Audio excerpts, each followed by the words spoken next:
April 2019. The early morning fog hung low over the neat rows of houses in the Terrell Hills neighborhood of San Antonio, a stark contrast to the blazing Texas sun that would arrive by noon. 4 unmarked police vehicles pulled quietly into the driveway of 2847 Woodlawn Avenue, a modest ranch-style home with a meticulously maintained lawn and an American flag hanging from the porch. Retired Lieutenant Colonel James Edward Hartwell, 73, was watering his rose bushes when Detective Maria Vasquez approached with an arrest warrant. What began as an ordinary Tuesday morning routine transformed into the resolution of a 49-year-old mystery that would shatter the illusions of an entire military community. If you're interested in true crime cases with details that mainstream coverage leaves out, hit that like button and subscribe, because what you're about to hear will challenge everything you thought you knew about trust and deception. Patricia Ann Morrison was born on June 14, 1951, in Corpus Christi, Texas, to Robert Morrison, a petroleum engineer, and Eleanor Morrison, a high school English teacher. Standing at 5'4", with distinctive auburn hair and hazel eyes that seemed to change color in different light, Patricia had a scattering of freckles across her nose that intensified each summer. She was the middle child of 3, with an older brother, Michael, who served in Vietnam, and a younger sister, Susan, who was only 14 when tragedy struck. Patty had this laugh that could fill an entire room, her childhood friend Barbara Jennings recalled in a 2019 interview. She was the kind of person who remembered everyone's birthday and always brought homemade cookies to study groups. There wasn't a mean bone in her body. Patricia's father described her as conscientious to a fault, the kind of daughter who called home every Sunday without fail. In 1970, Patricia was a sophomore at Trinity University in San Antonio, majoring in elementary education with dreams of teaching 2nd grade. She had earned a partial academic scholarship and worked 20 hours a week at the campus library to cover her remaining expenses. Her routine was predictable and responsible. Classes Monday through Thursday, library shifts on Tuesday and Friday afternoons, volunteer tutoring at a local community center on Wednesdays, and weekend visits home to Corpus Christi twice a month. She lived in McLaughlin Hall, a women's dormitory on campus, and shared a room with her best friend, Jennifer Walsh. The economic backdrop of 1970 America was turbulent. Inflation was rising, the Vietnam War dominated headlines, and the draft lottery had been instituted just months earlier. For young women like Patricia, college represented both opportunity and refuge from an uncertain world. She drove a powder blue 1965 Volkswagen Beetle that her parents had gifted her for high school graduation, and she was known to be cautious, never picking up hitchhikers and always locking her doors. San Antonio in 1970 was a city of approximately 654,000 people, a unique blend of military culture, Mexican-American heritage, and Southern tradition. The city hosted 5 major military installations, including Fort Sam Houston and Lackland Air Force Base, making it one of the most military-concentrated urban areas in the nation. Young officers and enlisted personnel flooded the city's entertainment districts on weekends, creating a vibrant but sometimes volatile social atmosphere. Trinity University, where Patricia studied, was located in the Monte Vista neighborhood, an area of tree-lined streets and Spanish colonial revival architecture. The campus itself was relatively new, having moved to its current location in 1952, and maintained a reputation for academic rigor and small class sizes. The Vietnam War cast a long shadow over campus life. Protests were frequent, though Trinity remained more conservative than other universities nationwide. The surrounding neighborhoods were considered safe, with crime rates significantly lower than the national average. Local businesses knew their customers by name, and it was common for residents to leave front doors unlocked during the day. This sense of security would be forever shattered by what happened to Patricia. November 8, 1970, began as an unremarkable Sunday for Patricia Morrison. The detailed timeline of her final hours has been reconstructed from witness statements, phone records, and her personal diary. 9:15 a.m. Patricia attended morning mass at St. Eo, Mark the Evangelist Catholic Church, with her roommate Jennifer. Father Thomas Brennan noted in his statement that Patricia took communion and appeared peaceful and in good spirits. 11:30 a.m. The two young women had brunch at the campus cafeteria. Jennifer recalled that Patricia mentioned needing to return a book to a fellow student and study for an upcoming biology exam, 1:45 p.m. Patricia was seen in the McLaughlin Hall common room by resident advisor Carol Stevens, who described her as sitting on the floral print couch, reviewing notes with her textbook open 3:20 p.m. Patricia told Jennifer she was going to drive to the main library to return a reference book that was due the next day. "I'll be back by 5 for dinner," were her last known words to her roommate 4:05 p.m. Service station attendant Raymond Torres positively identified Patricia purchasing gas at the Texaco station on Broadway Street, approximately 2 miles from campus. She paid with exact change, $2.15, and asked for directions to Brackenridge Park, 4:40 p.m. Two separate witnesses, high school students Mark Sullivan and David Chen, reported seeing a powder blue Volkswagen Beetle parked near the Japanese tea garden entrance at Brackenridge Park. A young woman matching Patricia's description was seen speaking with a man in military uniform near the vehicle 6:30 p.m. Jennifer Walsh began to worry when Patricia hadn't returned. She called the Morrison home in Corpus Christi, but Patricia's parents hadn't heard from her 8:15 p.m. Jennifer officially reported Patricia missing to campus security 10:45 p.m. San Antonio Police Department was notified.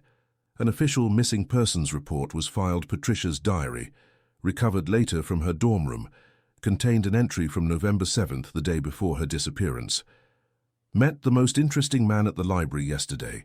Captain H stopped by my desk to ask about military history books for a research project. He was so polite and educated, not like the rowdy guys who usually come through. He asked if I knew anything about the Texas Revolution sites around SA.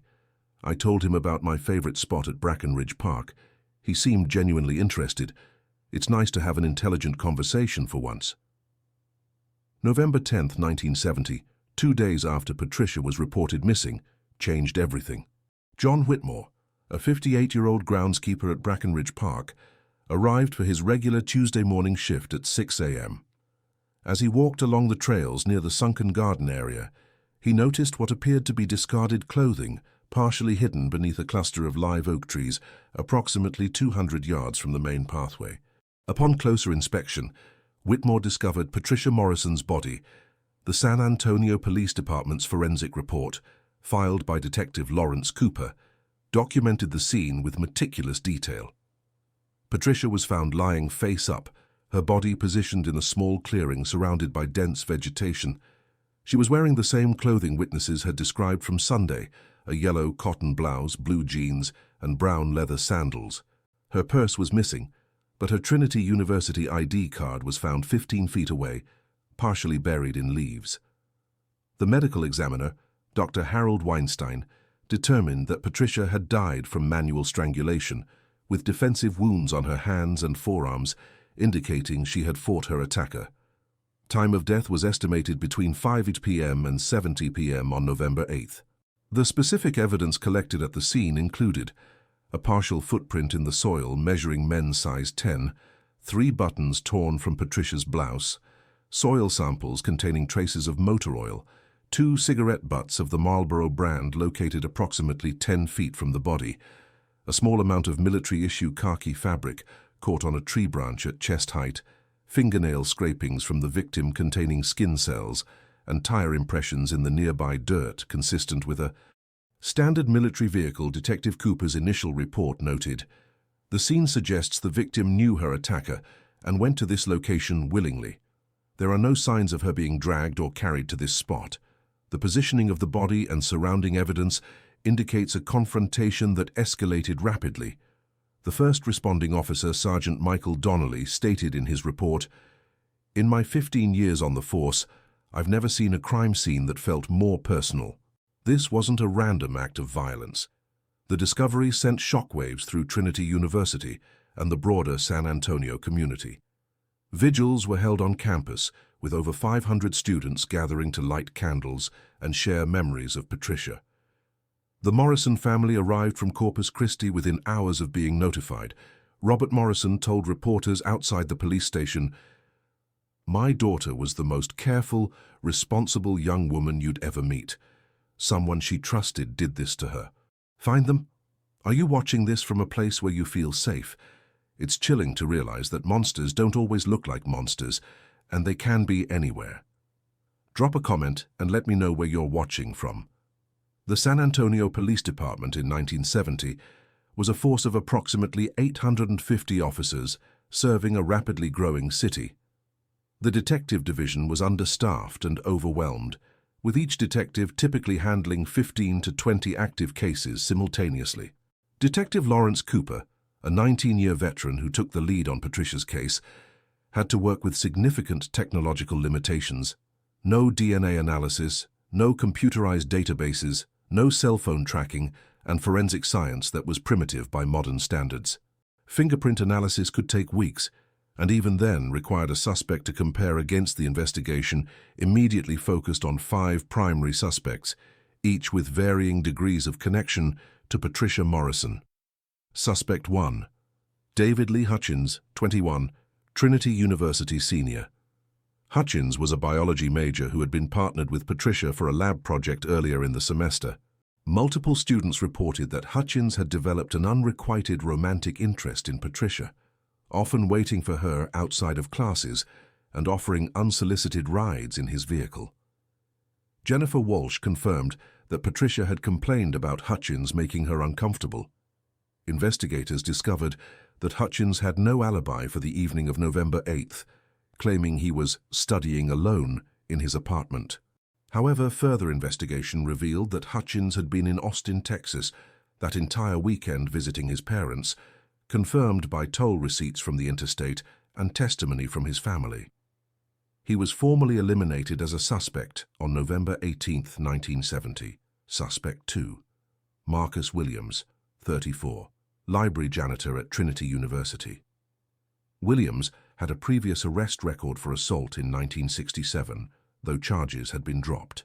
Several students reported that Williams had made inappropriate comments to female students, and Patricia had filed a complaint with library administration about his behavior in October 1970. Williams claimed he was at home with his girlfriend on November 8th, but his girlfriend initially gave inconsistent statements to police. Detective Cooper conducted extensive interviews and ultimately verified Williams's alibi through multiple neighbors who confirmed seeing him at his apartment complex throughout the evening. A search of his vehicle revealed no physical evidence connecting him to the crime scene. He was eliminated on November 25, 1970. Suspect 3, Timothy Morrison, 27, Patricia's second cousin. Though distantly related, Timothy had a history of substance abuse and had been arrested for burglary in 1968. He lived in San Antonio and had contacted Patricia several times asking for money. Robert Morrison told investigators that he had warned Patricia to avoid Timothy. However, phone records showed Timothy had called Patricia's dorm from a payphone in Houston on November 8th at 6 p.m., and he was documented as checking into a Houston homeless shelter that same evening. He was cleared on December 2nd, 1970. Suspect 4, Robert Chen, 23, graduate student. Chen had been seen arguing with Patricia outside the library on November 6th, 2 days before her disappearance. Witnesses reported hearing raised voices, though the content of the argument was unclear. Chen admitted to investigators that he had confronted Patricia about a book that had gone missing from a reserve collection he was responsible for maintaining as a library assistant.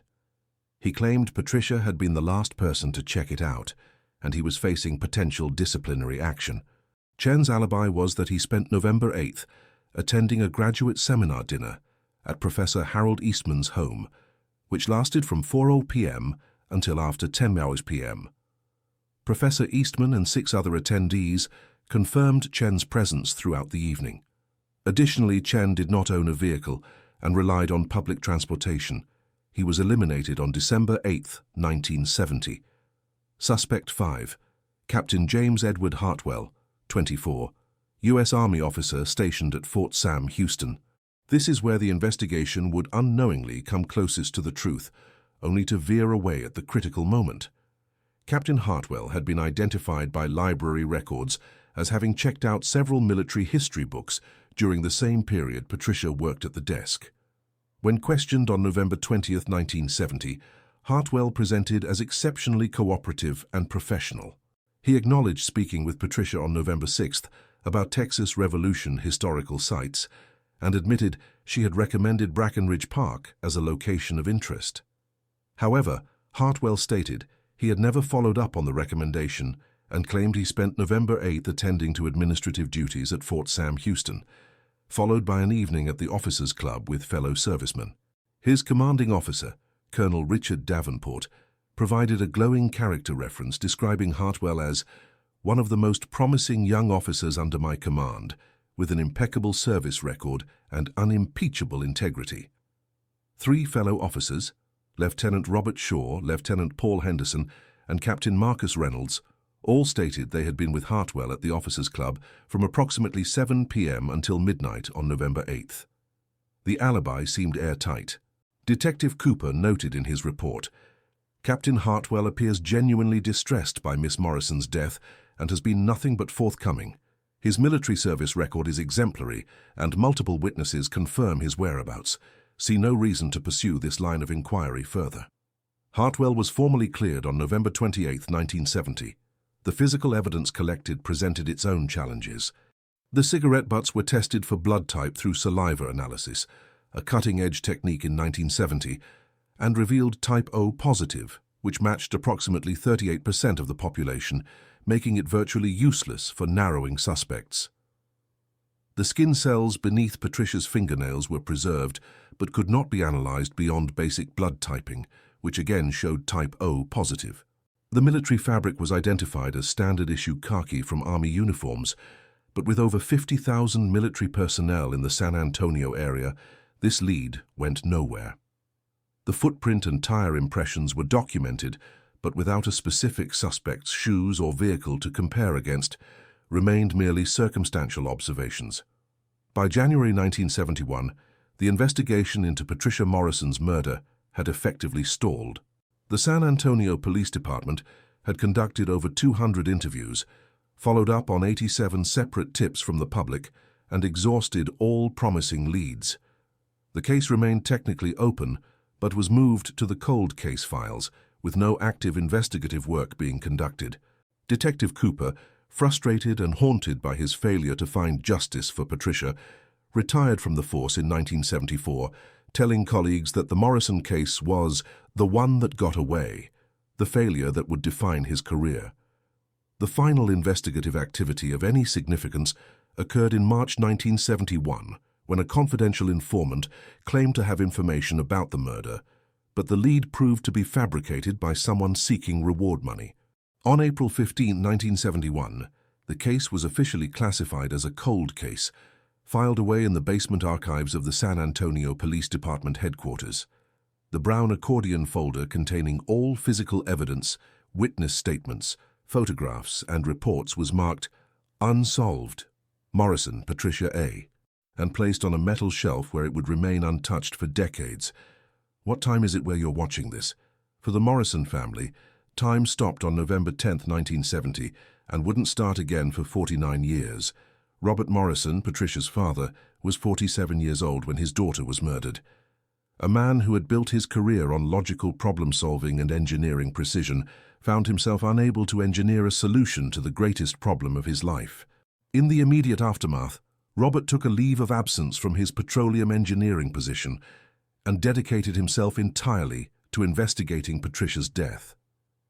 He created a home office covered in maps, timelines, and photographs, spending 18-hour days reviewing police reports and conducting his own interviews. Dad became obsessed, Patricia's younger sister Susan recalled in a 2019 interview. He couldn't accept that someone could take Patty from us and just disappear into thin air. He filled notebook after notebook with theories, connections, possibilities. Mum begged him to stop, to let the police handle it. But he couldn't. Robert's marriage to Eleanor began to fracture under the weight of grief and obsession. By 1973, they were sleeping in separate bedrooms. By 1975, they had divorced, though both insisted the separation was amicable and mutual. Robert never remarried. He continued his private investigation, until his death from a heart attack in 1998 at age 75. Among his possessions, family members found 23 notebooks filled with investigative notes, the last entry dated just 2 days before his death. "I failed you, Patty. I'm sorry I couldn't find him. I hope your mother has better luck than I did." Eleanor Morrison, Patricia's mother, was 45 when she lost her daughter. A high school English teacher known for her warmth and accessibility, Eleanor found herself unable to return to the classroom for 2 years following the murder. "How could I stand in front of teenagers, kids the same age as my Patty, and teach them about literature and life when I couldn't protect my own daughter?" she told a grief counselor in 1972. Eleanor channeled her anguish into advocacy work, becoming one of the founding members of Parents of Murdered Children, a support organization established in 1978. She traveled across Texas, giving talks about victims' rights and the need for improved investigative resources for cold cases. Eleanor developed a ritual that she maintained until her death in 2016 at age 91. Every Sunday, she would write a letter to Patricia, updating her on family news, political events, and the continuing search for justice. These letters, numbering over 2,000, were discovered after Eleanor's death, bound in chronological order with ribbons. The final letter, dated October 2016, read, "My dearest Patty, I'm tired now, and I think I'll be seeing you soon. I never stopped looking. I never stopped hoping. I never stopped loving you. The police called last month. They're going to try some new DNA technology on your case. Maybe this will finally be the time. If not, I'll find the answers when I see you again. Wait for me, my sweet girl, Michael Morrison." Patricia's older brother was 22 and serving in Vietnam when he received word of his sister's death. He was granted emergency leave and returned home for the funeral, but the combination of combat trauma and family tragedy proved devastating. "Michael was never the same," Susan Morrison explained. "He came back from Vietnam already struggling, and then to find out about Patty, it broke something in him that never healed." Michael completed his military service, but struggled with severe PTSD and survivor's guilt. He bounced between jobs and relationships, never able to settle or find peace. In 1989, on what would have been Patricia's 38th birthday, Michael died by suicide, leaving a note that read simply, "I should have been there to protect her." His death created a second wave of trauma for the Morrison family, compounding the original loss with fresh grief and guilt. Susan Morrison, only 14 when Patricia was murdered, grew up in the shadow of her sister's death. "I became the invisible child," Susan reflected. "My parents were so consumed by Patty's case, by their grief, that I felt like I disappeared. I understood why. I would have done the same thing, but it was lonely." Susan put herself through college, became a social worker specializing in trauma counseling, and married at 26. She had 3 daughters, naming her eldest Patricia Eleanor, though she called her Tricia to distinguish her from her aunt. Susan became the keeper of family history, maintaining scrapbooks of newspaper clippings, police updates, and family memories. She organized annual memorial gatherings on Patricia's birthday, events that grew smaller each year as friends and extended family members passed away or moved on with their lives. "I made a promise to my mum before she died," Susan said. "I promised I would never give up looking for Patty's killer. I would keep her memory alive. I would make sure she wasn't just a statistic, just another cold case number. She was a person, a daughter, a sister, and she deserved justice." The emotional toll on the Morrison family created generational ripples. Susan's daughters grew up hearing stories about the aunt they never met, aware from young ages that their family carried a wound that had never healed. Tricia Morrison Kowalski, Patricia's niece and namesake, became a criminal justice attorney in 2005, directly inspired by her aunt's unsolved murder. "My grandmother Eleanor used to tell me, 'Good can come from tragedy if we choose to create it,'" Tricia explained. "I went into law because I wanted to be the kind of person who fought for families like ours." The Morrison family's advocacy efforts contributed to significant changes in how Texas handled cold cases. Eleanor's testimony before the Texas state legislature in 1995 was instrumental in securing funding for a statewide cold case unit. Robert's meticulous documentation of investigative failures helped identify systemic problems in how evidence was stored and maintained. Their pain became purpose, though it never diminished the fundamental loss at the center of their lives. Patricia Morrison's case was officially reviewed 3 times in the decades following her murder, each review reflecting the technological advances of its era and offering brief moments of hope, followed by crushing disappointment. In 1985, 15 years after Patricia's death, the San Antonio Police Department conducted its first comprehensive review of the case as part of a broader initiative to examine all unsolved homicides from the 1970s. Detective Margaret Chen was assigned to lead the review. She spent 6 months re-interviewing surviving witnesses, tracking down individuals who had since moved away, and applying new forensic techniques to old evidence. The preserved skin cells from beneath Patricia's fingernails were subjected to more advanced blood typing analysis, but the results remained inconclusive. The sample was degraded and contaminated by time and improper storage conditions. Detective Chen attempted to locate the cigarette butts collected at the scene, but they had been lost sometime during a departmental move in 1978, rendering them unavailable for testing. The review did identify several investigative shortcuts and oversights from the original 1970 investigation, but produced no new viable suspects. Detective Chen's final report, dated January 1986, concluded, "This case demonstrates both the limitations of 1970s forensic science and the importance of proper evidence preservation. Without the missing cigarette butts and with degraded biological samples, our ability to apply modern techniques is severely hampered. Recommend continued monitoring for technological advances." In 1999, the case was reviewed again when DNA analysis became standard practice in criminal investigations. The Texas Rangers Cold Case Unit, established in 1998, largely due to Eleanor Morrison's advocacy work, selected Patricia's case as one of its early priorities. Ranger Thomas Blackwell obtained the evidence from storage and submitted the fingernail scrapings to a private forensic laboratory specializing in degraded DNA samples.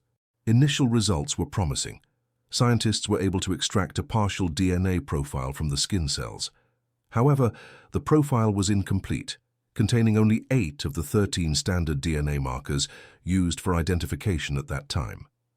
This partial profile was entered into the Combined DNA Index System, CODIS, the FBI's national DNA database established in 1998, but produced no matches. Ranger Blackwell also attempted to trace the military fabric evidence, hoping to narrow down which specific unit at Fort Sam Houston it might have come from, but military records from 1970 were incomplete and had been archived with poor organization.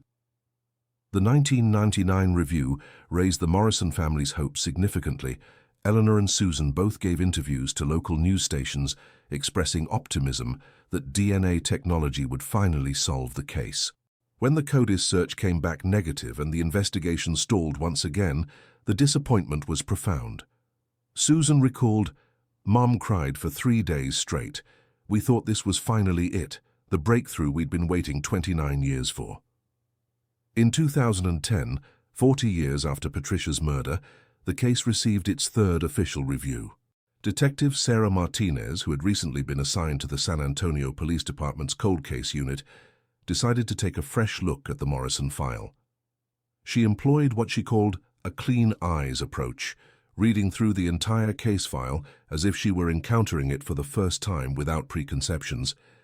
Detective Martinez noticed something that previous investigators had overlooked.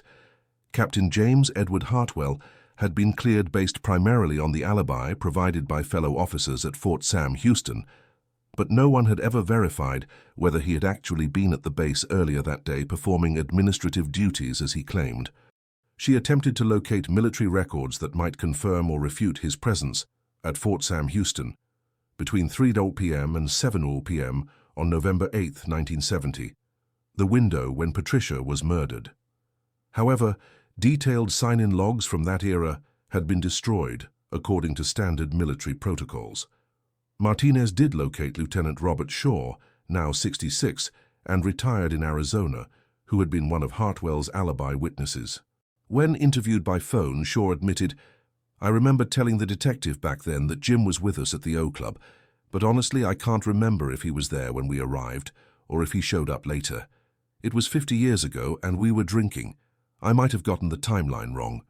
This revelation was significant but not actionable. It cast doubt on Hartwell's alibi, but didn't constitute evidence of guilt. Martinez requested that the DNA profile from 1999 be resubmitted to CODIS, as the database had expanded significantly with millions of new profiles. Again, no match was found. Detective Martinez also explored the possibility of genealogical DNA analysis, a technique that had gained prominence through cases like the Golden State Killer investigation in 2018. However, the partial DNA profile from Patricia's case lacked sufficient markers to upload to public genealogy databases like GEDmatch. The 2010 review concluded with another recommendation to wait for further technological advances. By this point, Eleanor Morrison was 85 years old and in declining health. The disappointment of yet another failed review was tempered only by Martinez's promise that she would personally continue monitoring the case. The physical landscape of San Antonio changed dramatically in the 49 years following Patricia Morrison's murder. Brackenridge Park, once a quiet natural area where young couples might stroll and families might picnic, transformed into a heavily trafficked urban park with improved lighting, security cameras, and regular police patrols. The Japanese tea garden, near where Patricia's body was discovered, became a memorial site of sorts, though no official marker acknowledged the tragedy that occurred there. Trinity University expanded significantly, with enrollment growing from approximately 2,500 students in 1970 to over 5,500 by 2019. McLaughlin Hall, where Patricia lived, was demolished in 1998 and replaced with a modern residential complex. The campus library where Patricia worked was renovated 3 times, eventually becoming a state-of-the-art facility that bore little resemblance to its 1970 incarnation. The Morrison case influenced several policy changes within the San Antonio Police Department and broader law enforcement community. In 1987, partly in response to evidence mishandling issues identified in Patricia's case review, the department implemented new protocols for evidence storage and chain of custody documentation. In 2003, SAPD established a dedicated cold case unit with specialized training and resources, a development that Eleanor Morrison had lobbied for throughout the 1990s.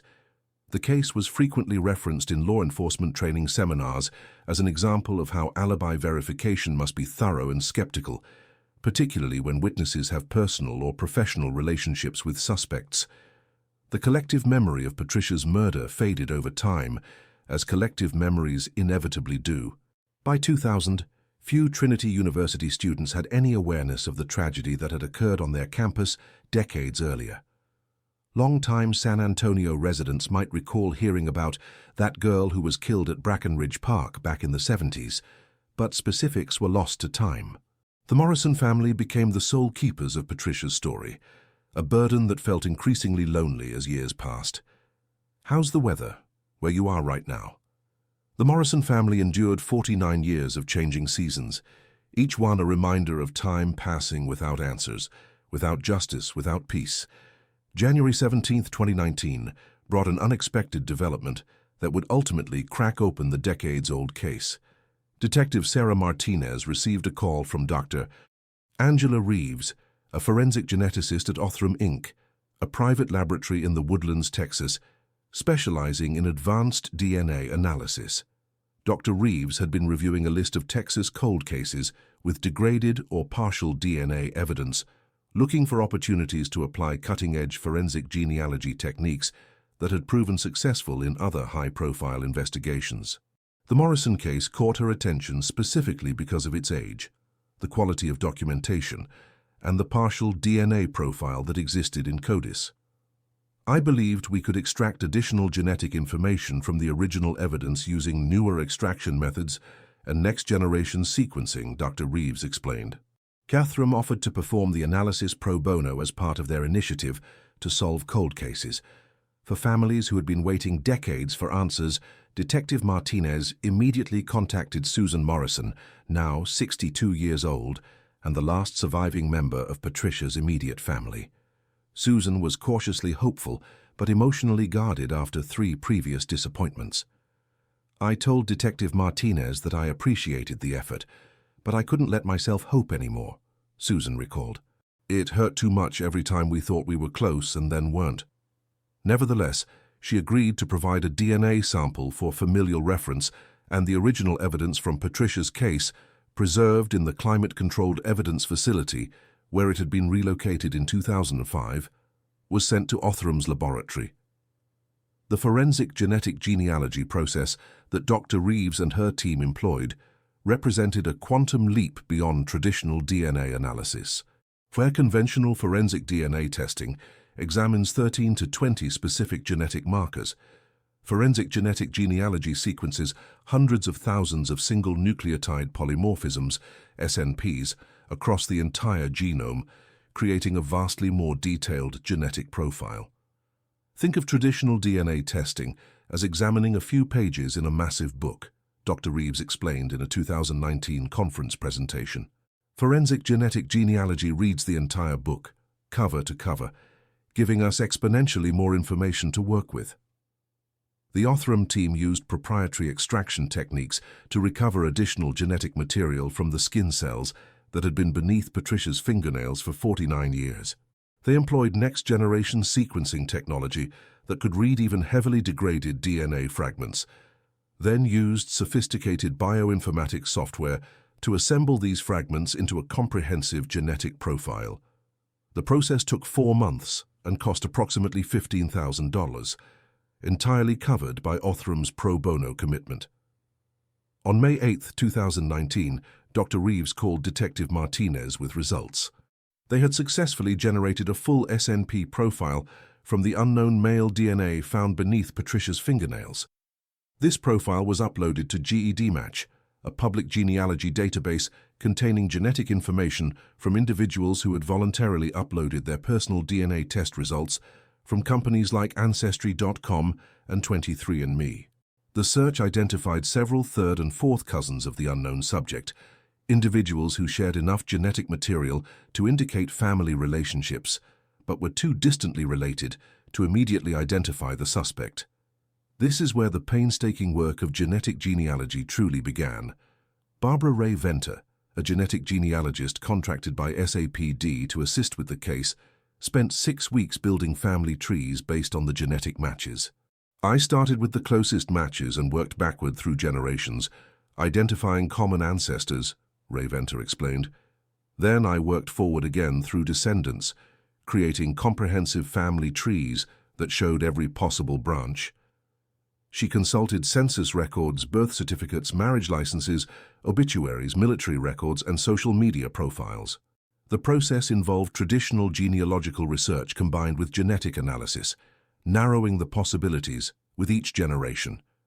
By mid-June 2019, Ray Venter had identified 3 potential candidates who fit the genetic profile and would have been the right age and location in 1970. One had died in 1995. One had been incarcerated in California from 1968 to 1972, and the third was retired Lieutenant Colonel James Edward Hartwell, age 73, living in San Antonio. If you're finding this as shocking as I did researching it, hit that like button because what comes next will blow your mind even more. The name James Edward Hartwell immediately rang alarm bells for Detective Martinez, who had reviewed the original case file extensively during the 2010 investigation. She pulled up the 1970 reports and confirmed that Captain Hartwell had been questioned and cleared, primarily based on his alibi and his exemplary military reputation. Now, 49 years later, genetic science had placed him at the scene of Patricia Morrison's murder. On July 2, 2019, Detective Martinez obtained a court order for a surreptitious DNA sample from Hartwell. An undercover officer collected a discarded coffee cup from a veterans' breakfast meeting that Hartwell attended at the VFW Hall on Fredericksburg Road. The DNA profile from the coffee cup was analyzed and compared to the profile generated from Patricia's fingernail scrapings. On July 15, 2019, the results came back, a definitive match with a probability of 1 in 8.7 trillion. James Edward Hartwell's DNA was beneath Patricia Morrison's fingernails. The investigation into James Edward Hartwell's life revealed a chilling portrait of a man who had successfully hidden his true nature for nearly half a century. Born in 1945 in Fort Worth, Texas, Hartwell had graduated from Texas A&M University with a degree in military history and received his commission as a second lieutenant in the United States Army in 1967. By 1970, at age 24, he had been promoted to captain and was serving at Fort Sam Houston in a logistics and administrative capacity.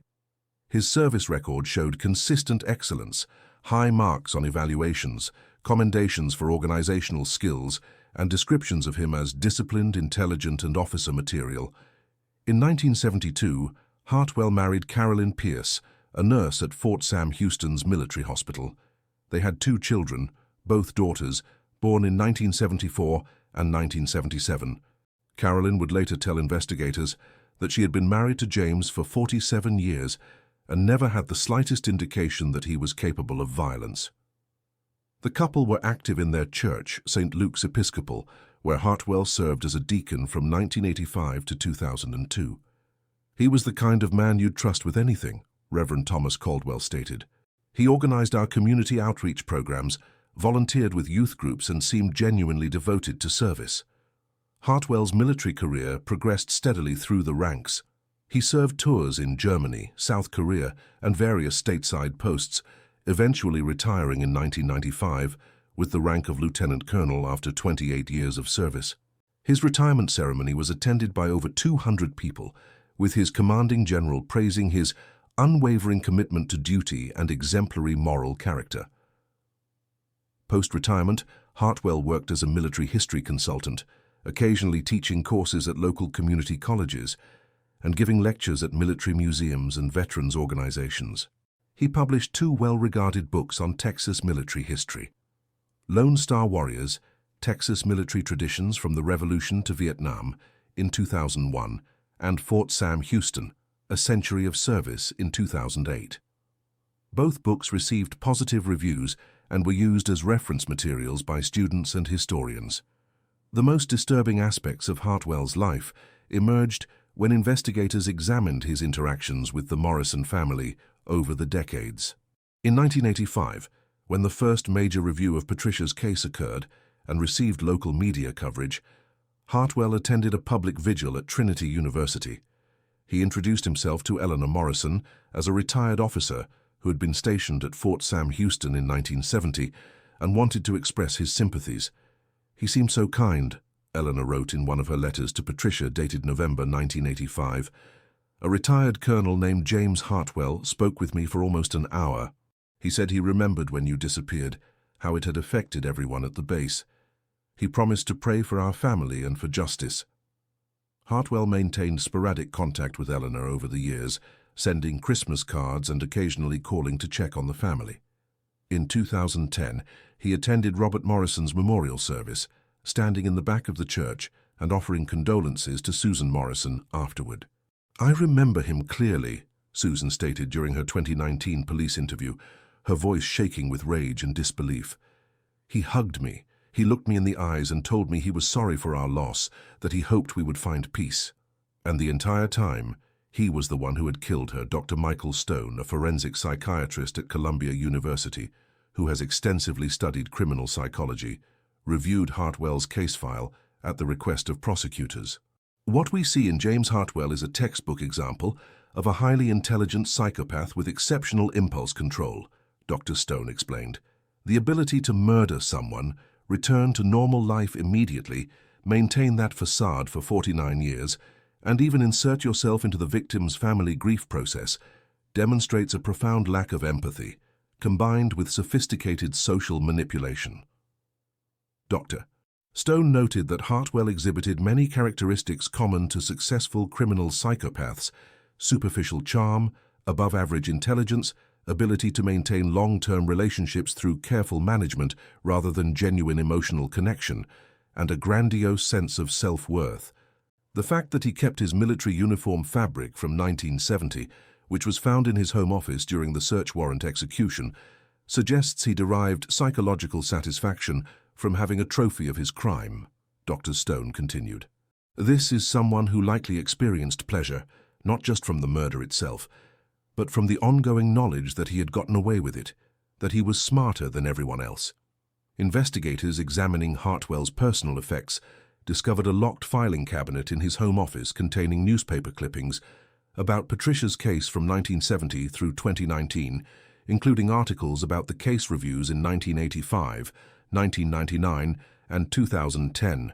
He had meticulously documented the investigation into his own crime, monitoring how close authorities came to identifying him.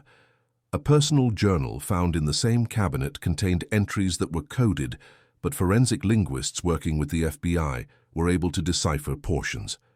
One entry from November 10, 1985, the 15th anniversary of Patricia's death, read when decoded, "E. Eleanor still doesn't know. None of them do. The satisfaction of standing in that vigil tonight, surrounded by people mourning her, knowing what I know, it's indescribable. I am untouchable." A later entry from June 2010, shortly after the third case review, stated, "Close call with the DNA this time, but incomplete profile saves me again. Technology is advancing, but I'm still ahead. They'll never solve it. I'm too smart, too careful." March 19, 2019 at 6:47 a.m., Detective Martinez, accompanied by 6 additional officers and 2 Texas Rangers, executed the arrest warrant at James Edward Hartwell's residence. Body camera footage from the arrest, later played in court, shows Hartwell answering the door in a bathrobe, coffee mug in hand, appearing genuinely surprised. "James Edward Hartwell, you are under arrest for the murder of Patricia Ann Morrison," Detective Martinez stated. Hartwell's first words were, "I wondered when you would finally figure it out. Took you long enough?" He made no attempt to resist or flee, calmly setting down his coffee mug and offering his wrists for handcuffs. As officers led him to the waiting vehicle, Hartwell turned to Detective Martinez and said, "I assume it was the DNA under her fingernails. I knew that would catch up to me eventually. Science always wins in the end." The San Antonio community's reaction was one of profound shock and disbelief. Hartwell had been a respected figure, a decorated veteran, a church deacon, a published author. Neighbors on Woodlawn Avenue described him as the nicest man you'd ever meet, someone who helped elderly residents with yard work and always had a friendly wave. The cognitive dissonance was overwhelming. "We had barbecues with Jim and Carolyn," neighbor Patricia Simmons stated, her voice filled with confusion and horror. "Our kids played together. He taught my son how to throw a football. How do you process that the man you trusted in your home around your children is a murderer?" Father Michael Torres, the current priest at St. Luke's Episcopal Church, where Hartwell had served as deacon, held a special service for parishioners struggling to reconcile the man they knew with his crimes. "Many people in our congregation feel betrayed, contaminated by association," Father Torres explained. "They're questioning their own judgment, their ability to discern character. Some are even questioning their faith, asking how God could allow such evil to masquerade as righteousness for so long." Hartwell's wife, Carolyn, filed for divorce within 2 weeks of his arrest. In a statement released through her attorney, she expressed complete shock and devastation and stated that she would be cooperating fully with authorities. His 2 daughters, both in their 40s with families of their own, issued a joint statement. "We are horrified by the allegations against our father and extend our deepest sympathies to the Morrison family. We are struggling to reconcile the father we knew with the man described in these charges. We support the pursuit of justice for Patricia Morrison." The search of Hartwell's residence yielded additional evidence beyond the newspaper clippings and journal. In his home office, investigators found the military uniform shirt he had been wearing on November 8, 1970, identification confirmed through laundry marks and a small moth hole that matched the fabric fragment found at the crime scene. The shirt had been carefully preserved in a garment bag in the back of his closet for 49 years. Forensic analysis found microscopic traces of Patricia's blood in the weave of the fabric, blood that had survived decades because the shirt had never been washed after the murder. Also discovered was Patricia's missing purse, hidden in a false bottom of a footlocker in Hartwell's garage. The purse still contained her wallet, student ID, and $12 in cash, evidence that robbery had never been the motive. The community's process of collective self-examination was painful and public. Town hall meetings were held where residents expressed their feelings of betrayal and confusion. "How many times did I shake that man's hand?" asked Gerald Thompson, a fellow veteran who had served with Hartwell in the 1980s. "How many stories did we share over beers? Was any of it real or was I just being played?" The San Antonio Express-News ran a series of articles examining how psychopaths successfully integrate into communities, how charm and social status can blind people to hidden darkness. Mental health professionals offered free counseling sessions for residents struggling with the revelations. The military community was particularly shaken. Hartwell's ability to serve with distinction for 28 years, while harboring such a dark secret, raised uncomfortable questions about evaluation processes and character assessment. What theories do you have about how he maintained this double life for so long? Drop your thoughts in the comments. I read every single one. The trial of James Edward Hartwell began on January 13, 2020, in Bexar County Criminal District Court, presiding Judge Margaret O'Connor. The prosecution was led by District Attorney Rachel Hernandez, who had been working with the Morrison family since Hartwell's arrest. The defense team, headed by renowned criminal attorney David Fletcher, faced a nearly impossible task. The DNA evidence was irrefutable, and Hartwell's own statements at the time of arrest were self-incriminating. Fletcher attempted to argue that the DNA evidence, while placing Hartwell in physical contact with Patricia, did not definitively prove murder, and that the conversation at the library could have involved a handshake or other innocent contact that transferred DNA. This argument was systematically dismantled by the prosecution. The trial lasted 3 weeks. The prosecution presented testimony from Dr. Angela Reeves, explaining the forensic genealogy process and the certainty of the DNA match. Barbara Ray Venter walked the jury through her genealogical research, showing how multiple family trees all converged on Hartwell. Detective Martinez testified about the investigation timeline and the discovery of trophies in Hartwell's home. The prosecution's most powerful moment came when Susan Morrison took the stand. Now 63 years old, Susan spoke directly to the jury about 49 years of grief, about a family destroyed by violence and compounded by decades of waiting. "My father died never knowing who killed his daughter," Susan testified, tears streaming down her face. "My mother spent 70 years on this earth, and 46 of them were spent searching for Patty's killer. My brother couldn't live with the guilt of not being there to protect her. This man didn't just take my sister, he took my entire family piece by piece, year by year." The courtroom was completely silent, except for the sound of crying from both the jury box and the gallery. The defense called character witnesses who testified to Hartwell's decades of service and community involvement, attempting to create reasonable doubt through the sheer improbability that such a respected man could commit such a crime. However, Dr. Michael Stone's testimony about psychopathy and the ability of certain individuals to maintain elaborate facades for extended periods effectively countered this strategy. The defendant's success in creating a respectable life doesn't exonerate him, Dr. Stone explained to the jury. In fact, it's consistent with the profile of a highly intelligent psychopath who understands social norms well enough to mimic them convincingly. On February 4, 2020, after deliberating for 7 hours, the jury returned a verdict of guilty on all charges. First-degree murder with special circumstances. Texas had abolished the statute of limitations for murder, meaning Hartwell could be prosecuted regardless of how much time had passed. On February 18, 2020, Judge O'Connor sentenced Hartwell to life imprisonment without the possibility of parole. In her statement, Judge O'Connor said, "Mr. Hartwell, you murdered a promising young woman, then compounded that evil by infiltrating her family's grief and monitoring their pain for your own psychological gratification. You wore a uniform that represents honor, integrity, and service, and you defiled everything it stands for. You will spend whatever remains of your life behind bars, which is more mercy than you showed Patricia Morrison." Hartwell, who had remained emotionless throughout most of the trial, did make a brief statement before sentencing. "I won't insult this court or the Morrison family by claiming remorse I don't feel," he said flatly. "I killed Patricia Morrison on November 8, 1970. I've lived a good life since then, better than I would have if I'd been caught. That's the truth. I'm not sorry I did it, but I am sorry I got caught. That's the only honest thing I can say." The case of Patricia Morrison and the conviction of James Edward Hartwell had far-reaching implications that extended well beyond San Antonio.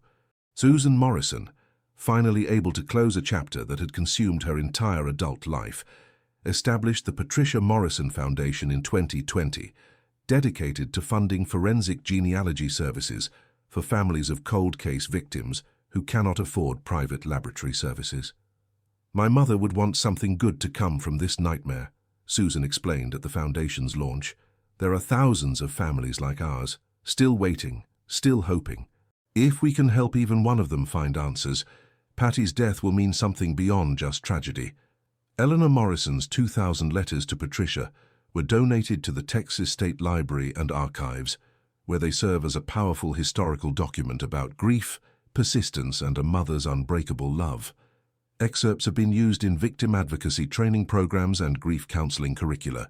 Tricia Morrison Kowalski, Patricia's niece, worked with Texas legislators to pass the Patricia Morrison Cold Case DNA Act in 2021, which allocated $5 million in annual state funding specifically for applying advanced DNA technologies to cold cases. As of 2024, the program has helped solve 17 previously unsolved murders. The San Antonio Police Department implemented new protocols for cold case investigations, including mandatory review every 5 years, using the latest available technology and specialized training in forensic genealogy for all cold case detectives. Trinity University established the Patricia Morrison Memorial Scholarship in 2020, awarded annually to students pursuing degrees in education, honoring Patricia's dream of becoming a teacher. Fort Sam Houston revised its character evaluation processes for officers, incorporating psychological assessments designed to identify individuals who may be adept at concealing antisocial traits. The Brackenridge Park Conservancy worked with the Morrison family to create a small memorial garden near the Japanese Tea Garden, dedicated to Patricia and to all victims of unsolved crimes. The dedication ceremony in October 2020 was attended by over 300 people, including cold case families from across Texas, law enforcement officials, forensic scientists, and members of the San Antonio community. Susan Morrison planted a magnolia tree, Patricia's favorite, and placed a plaque that reads, "Patricia Ann Morrison, June 14, 1951, November 8, 1970, beloved daughter, sister, and friend. Justice delayed, but not denied." The arc of the moral universe is long, but it bends toward justice. The broader implications for law enforcement and forensic science have been profound. The Morrison case became a landmark example of how forensic genealogy could solve even the coldest cases, inspiring police departments nationwide to revisit their archives. Dr. Angela Reeves's work on the case led to Othram receiving funding to create a comprehensive cold case initiative, which has since assisted in solving over 100 previously unsolved murders. The case is now taught in forensic science programs, criminal justice courses, and law enforcement academies as a demonstration of persistence, technological advancement, and the importance of proper evidence preservation. James Edward Hartwell remains incarcerated at the McConnell Unit in Beeville, Texas. At 78 years old, he has given several interviews to forensic psychologists studying criminal psychology, though he continues to show no remorse for his actions. His ex-wife Carolyn passed away in 2022 from cancer, having never spoken to him again after his arrest. His daughters maintain no contact.